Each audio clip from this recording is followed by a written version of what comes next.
Hello to chapter 42 of Moby Dick by Herman Melville, and this chapter is titled The Whiteness of the Whale. What the white whale was to Ahab has been hinted. What at times he was to me as yet remains unsaid. Aside from those more obvious considerations touching Moby Dick, which could not but occasionally awaken in any man's soul some alarm, there was another thought, or rather vague, nameless horror concerning him, which at times, by its intensity, completely overpowered all the rest. And yet so mystical and well-nigh ineffable was it that I almost despair of putting it in a comprehensible form. It was the whiteness of the whale that above all things appalled me. But how can I hope to explain myself here, and yet, in some dim, random way, explain myself I must, else all these chapters might be naught. Though in many natural objects whiteness refiningly enhances beauty, as if imparting some special virtue of its own, as in marbles, japonicas, and pearls, and though various nations have in some way recognized a certain royal preeminence in this hue, even the barbaric, grand old kings of Pegu, placing the title Lord of the White Elephants above all their other magniloquent descriptions of dominion. And the modern kings of Siam, unfurling the same snow-white quadruped in their royal standard, and the Hanoverian flag bearing the one figure of a snow-white charger, and the great Austrian Empire, Caesarian, heir to overlording Rome, having for the imperial color the same imperial hue. And though this preeminence in it applies to the human race itself, giving the white man ideal mastership over every dusky tribe, and though, besides all this, whiteness has been even made significant of gladness, for among the Romans a white stone marked a joyful day, and though in other mortal sympathies and symbolizings this same hue is made the emblem of many touching, noble things, the innocence of brides, the benignity of age, though among the red men of America the giving of the white belt of wampum was the deepest pledge of honor, though in many climes whiteness typifies the majesty of justice in the ermine of the judge, and contributes to the daily state of kings and queens drawn by milk-white steeds, though even in the higher mysteries of the most august religions it has been made the symbol of the divine spotlessness and power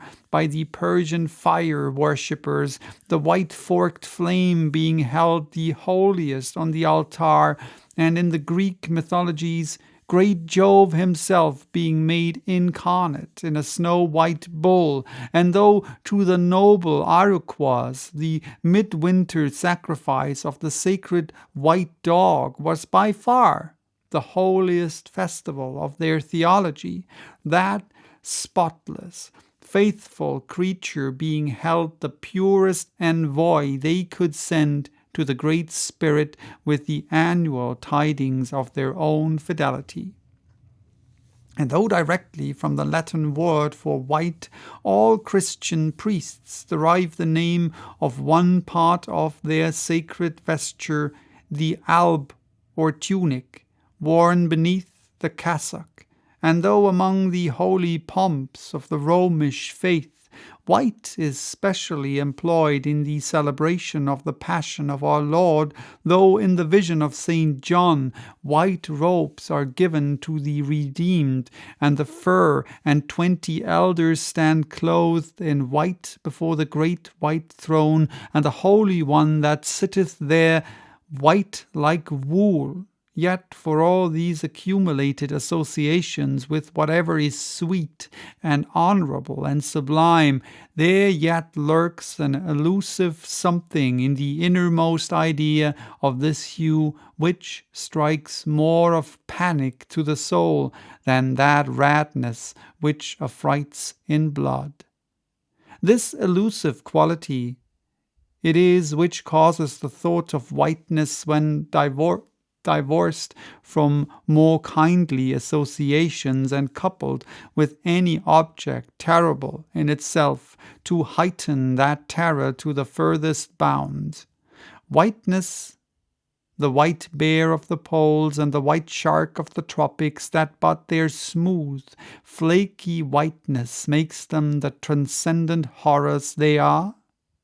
That ghastly whiteness it is which imparts such an abhorrent mildness, even more loathsome than terrific, to the dumb gloating of their aspect, so that not the fierce-fanged tiger in his heraldic coat can so stagger course as the white-shrouded bear or shark.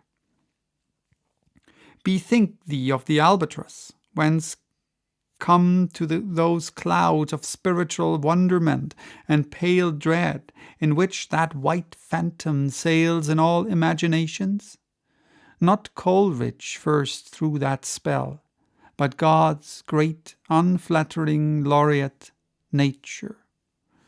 I assert then that in the wondrous bodily whiteness of the bird chiefly lurks the secret of the spell, a truth the more evinced in this, that by solecism of terms there are birds called grey albatrosses, and these I have frequently seen, but never with such emotions as when I beheld the Antarctic fowl. But how had the mystic thing been caught? Whisper it not, and I will tell, with a treacherous hook and line, as the fowl floated on the sea. At last the captain made a postman of it, trying a lettered leathern tawley round its neck with the ship's time and place, and then letting it escape. But I doubt not that leathern tawley meant for man was taken off in heaven when the white fowl flew to join the wing-folding, the invoking, and adoring cherubim. Most famous in our Western annals and Indian traditions is that of the white steed of the prairies, a magnificent milk-white charger, large-eyed, small-headed, bluff-chested, and with the dignity of 1,000 monarchs in his lofty, over-scorning carriage. There was the elected Xerxes, of vast herds of wild horses whose pastures in those days were only fenced by the Rocky Mountains and the Alleghanies. At their flaming head he westward trooped it like that chosen star which every evening leads on the hosts of light.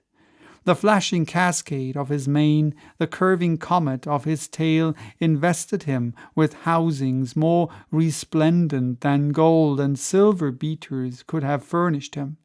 A most imperial and archangelical apparition of that unfallen western world, which to the eyes of the old trappers and hunters revived the glories of those primeval times when Adam walked majestic as a god, bluff-bowed and fearless as his mighty steed, whether marching amidst his aides and marshals in the van of countless cohorts that endlessly streamed it over the plains like an Ohio, or whether with his circumambient subjects browsing all around at the horizon, the white steed gallopingly reviewed them with warm nostrils, reddening through his cool milkiness in whatever aspect he presented himself.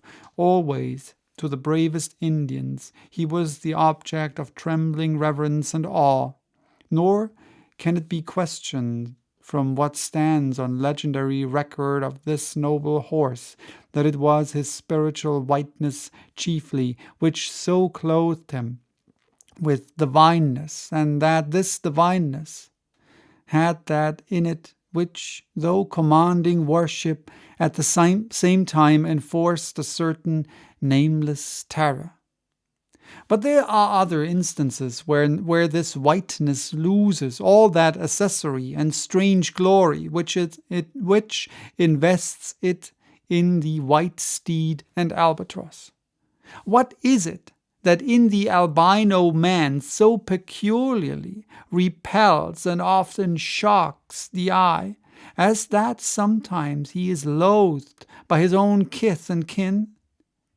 It is that whiteness which invests him, a thing expressed by the name he bears. The albino is as well made as other man, has no substantive deformity, and yet this mere aspect of all-pervading whiteness makes him more strangely hideous than the ugliest abortion.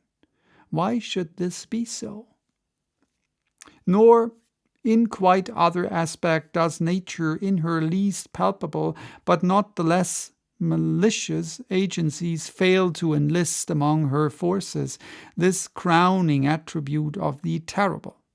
From its snowy aspect, the gauntleted ghost of the southern seas has been denominated the white squall, nor in some historic instances has the art of human malice omitted so potent and auxiliary. How wildly it heightens the effect of that passage in Froissart, when, masked in the snowy symbol of their faction, the desperate white hoods of Gent murder their bailiff in the marketplace. Nor in some things does the common, hereditary experience of all mankind fail to bear witness to the supernaturalism of this hue. It cannot well be doubted that the one visible quality of the aspect of the dead which most appalls the gazer is the marble pallor lingering there, as if indeed that pallor were as much like the badge of consternation in the other world as of mortal trepidation here. And from that pallor of the dead we borrow the expressive hue of the shroud in which we wrap them. Nor even in our superstitions do we fail to throw the same snowy mantle round our phantoms, all ghosts rising in a milk-white fog. Yea, while these terrors seize us, let us add that even the King of Terrors, when personified by the evangelists, rides on his pallid horse. Therefore, in his other moods, symbolize whatever grand or gracious thing he will by whiteness, no man can deny that in its profoundest idealized significance it calls up a peculiar apparition to the soul. But though without dissent this point be fixed, how is mortal man to account for it? To analyze it would seem impossible. Can we then, by the citation of some of those instances wherein this thing of whiteness, though for the time either wholly or in great part stripped of all direct association calculated to impart to it aught fearful, but nevertheless is found to exert over us the same sorcery, however modified, can we thus hope to light upon some chance clue to conduct us to the hidden cause we seek? Let us try. But in a matter like this, subtlety appeals to